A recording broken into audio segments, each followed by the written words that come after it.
ကဘာမြေပေါ်ကမြက်ခင်းစိမ့်တိုင်းကိုခြေရာချင်းထက်အောင်နင်းနိုင်တဲ့ဒီ Smiling Assassin ဟာချောကလက်တစ်ထောင်စာလောက်ပဲရှိတဲ့ဈေးနှုန်းနဲ့ Leicester CDC ကိုရောက်လာခဲ့တာပါကြည့်လိုက်ရင်တော့တယောက်ရဲ့ညီငယ်လေးတယောက်လိုရိုးရိုးအေးအေးလေးဒါပေမဲ့ကွင်းထဲရောက်တာနဲ့ကွင်းလေတစ်ခုလုံးကိုချက်ချင်းကြီးစိုးမိုးပစ်လိုက်တာပဲလူတွေကကဘာကြီးရဲ့80%ရာခိုင်နှုန်းကိုရေတွေကဖုံးလွှမ်းထားပြီးကြံတဲ့30%ရာခိုင်နှုန်းကိုတော့အန်ဂိုလိုကန်တီကဖုံးလွှမ်းထားတယ်လို့နောက်ပြောင်ပြောဆိုကြတယ်အဲ့ဒါကနောက်ပြောင်တာမဟုတ်ဘူးတကယ်လက်တွေ့အရှိတရားပဲအပိုအလုတ်တွေအလိန်ခောက်တွေသူဘတော်မှမလုပ်ဘူးသူ့အလုတ်ကဘောလုံးကိုမရက်မနာလိုက်လူဖို့ပဲ Leicester City နဲ့အတူ Premier League ဖလားကိုရယူတယ်ပြီးတာနဲ့ချက်စီးကိုပြောင်းတယ်နောက်တစ်နှစ်မှာလည်းချန်ပီယံထပ်ဖြစ်တယ်မတူညီတဲ့ကလပ်နှစ်ခုနဲ့နှစ်နှစ်ဆက်တိုက်ဖလားရယူနိုင်ခဲ့တာဟာတကယ်ကိုချီကုတ်တစ်ခုသုံးထားတယ်လို့ပါပဲကန်ဒီရဲ့ဖြတ်ထုတ်ပုံတွေကကြမ်းကြမ်းတမ်းမဟုတ်ဘူးအေးအေးစစ်စစ်နဲ့တင်လူကိုဒုက္ခပေးသွားတာ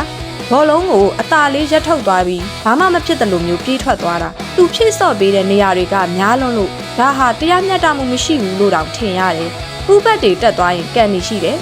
စန်တာဘက်တွေအရှိကိုကျွံသွားရင်လည်းကန်ဒီကရောက်နေပြီကွင်းလေတွဲဘက်တွေအမှားလုံနေရင်တော့ကိစ္စမရှိဘူးကန်ဒီပဲသူကသူများအလုပ်တွေကိုပါအဲ့လိုလိုက်လုပ်ပေးနေတာကြီးလိုက်ရင်တော့အမြဲတမ်းပြုံးနေပြီးဘာအနေမှမရှိသလိုပဲဒါပေမဲ့အပတ်တိုင်းမှာကဘာအဆင့်ကစားသမားတွေကိုအဆက်ခွဲနေတာ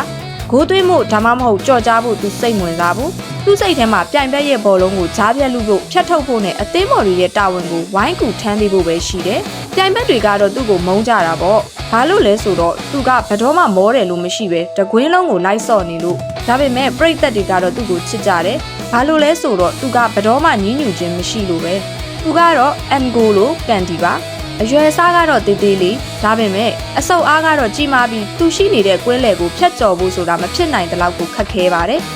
အခုလိုစိတ်ဝင်စားစရာကောင်းတဲ့ဘောလုံးအကြောင်းအရာတွေကိုနေ့တိုင်းကြည့်ရှုနိုင်မှုကျမတို့ရဲ့ Ash of the Pitch Channel ကို like and follow လုပ်ထားပေးဖို့ပြောကြားလိုပါတယ်ကျေးဇူးတင်ပါတယ်ရှင်